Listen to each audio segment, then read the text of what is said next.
Izmir pilot, this is yacht Ocean Fox. Ocean Fox from Corinth Canal, go ahead. This is Ocean Fox. We are 5 miles west of the canal and we are looking for a transit. We are a catamaran 12 metres over.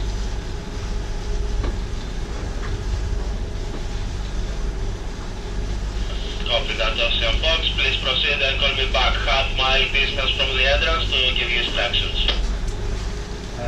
Call back half a mile from the entrance, standing by Ocean Fox. Over. Over, out.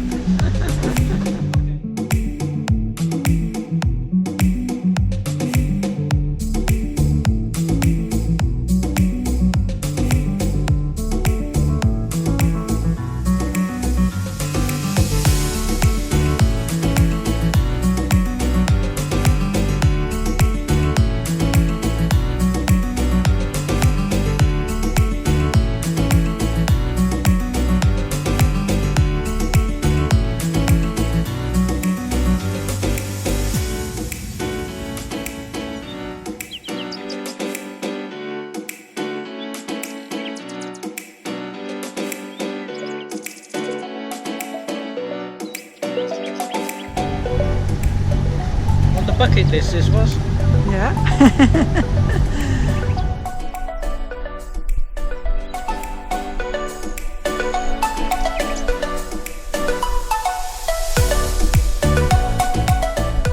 The canal is 3.2 miles long and 25 metres wide. The limestone from which it is cut rises to 79 metres above sea level at the highest point. The canal is closed on Tuesdays for repair at the crumbling limestone sides and for dredging.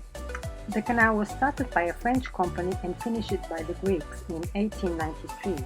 It was enlarged after damage suffered in the Second World War. 3 bridges, a railway bridge and 2 road bridges cross it at the maximum height on the cut.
The end of the Corinth Canal. I have to say it's quite difficult steering in a straight line for 3.5 miles, 3.2 miles, but rather spectacular and well worth the money, the experience. Always been on my bucket list. Fantastic.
it's very efficient, and the gentleman was very nice, so it was quite successful. Yeah, we just rocked up. He filled a little form in. I filled a form in, and then he put some information in the computer, gave us a big receipt.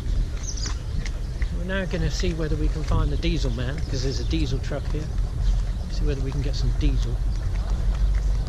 They tend not to start to work very early. Yeah, actually there's 2 diesel trucks. Right. That's right. It was an amazing experience, wasn't it? It was, well worth it. Well worth 183 euros.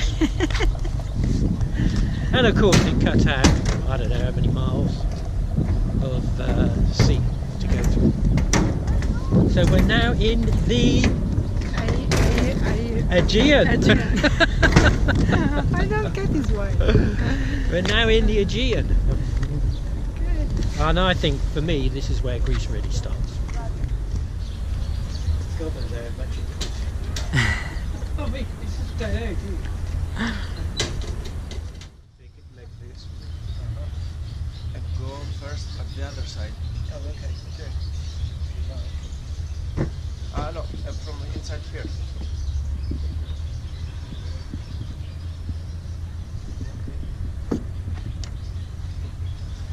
I need the bucket. And I need...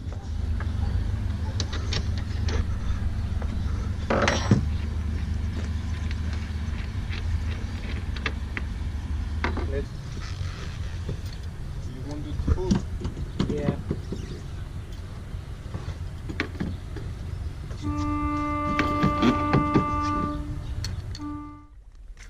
Okay, so today we came through the Corinth Canal and we spent a couple of hours motoring, unfortunately, along the coast, and we're in a lovely little harbour here. It's a natural harbour, a bay. You're probably not aware of this, but we've had an ongoing problem with our Honda outboard. It cuts out after I don't know, about a minute or 2 minutes, and If you speed up on it. if you speed up, yeah. If you go slowly, it's okay. We put it on Facebook and All Things Sailing, and one guy came up and said that it's an oil problem. Well, we checked the oil level, and the oil level is good, and it's just had a service. It's got new oil in it, but it's still doing it. So we're going to have to get it looked at. Might be, you know, faulty oil filter, faulty pump, something like that. We're going to have to try and look at that and see whether we can get it fixed. Maybe tomorrow when we're somewhere else. I don't think we'll find anybody here on a Sunday. But It's hard to find people during the week after 2. we had to wait an hour today for the guy to bring the diesel. You know, he said he would come, and it was an hour nearly by the time we got there.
And we are down here in Greece. Already? Yeah, already. We're already in Greece.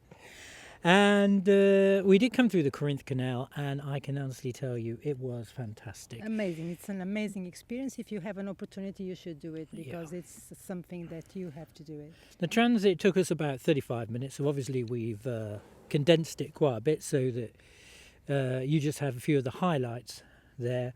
But it's dead straight, it's really high, the bridges are high, the people are waving to you. And it was actually a really great thing to do. So we were really pleased with that, weren't we? We were. Yeah, we were glad we went through there. It was very expensive, but it's worth the money. Yeah. And as you saw in the video, the Honda has been playing up, and we had a guy out. And he assured me it was the fuel pump, so fuel carburetor.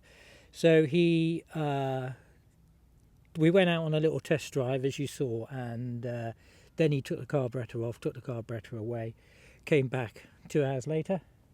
Yeah.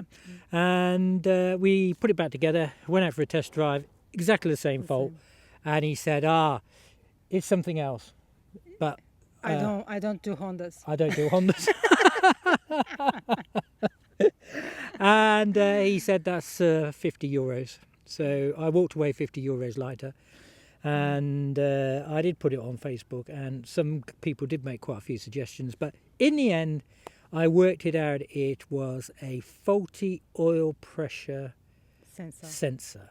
And so I took a big risk and unplugged it, took it off.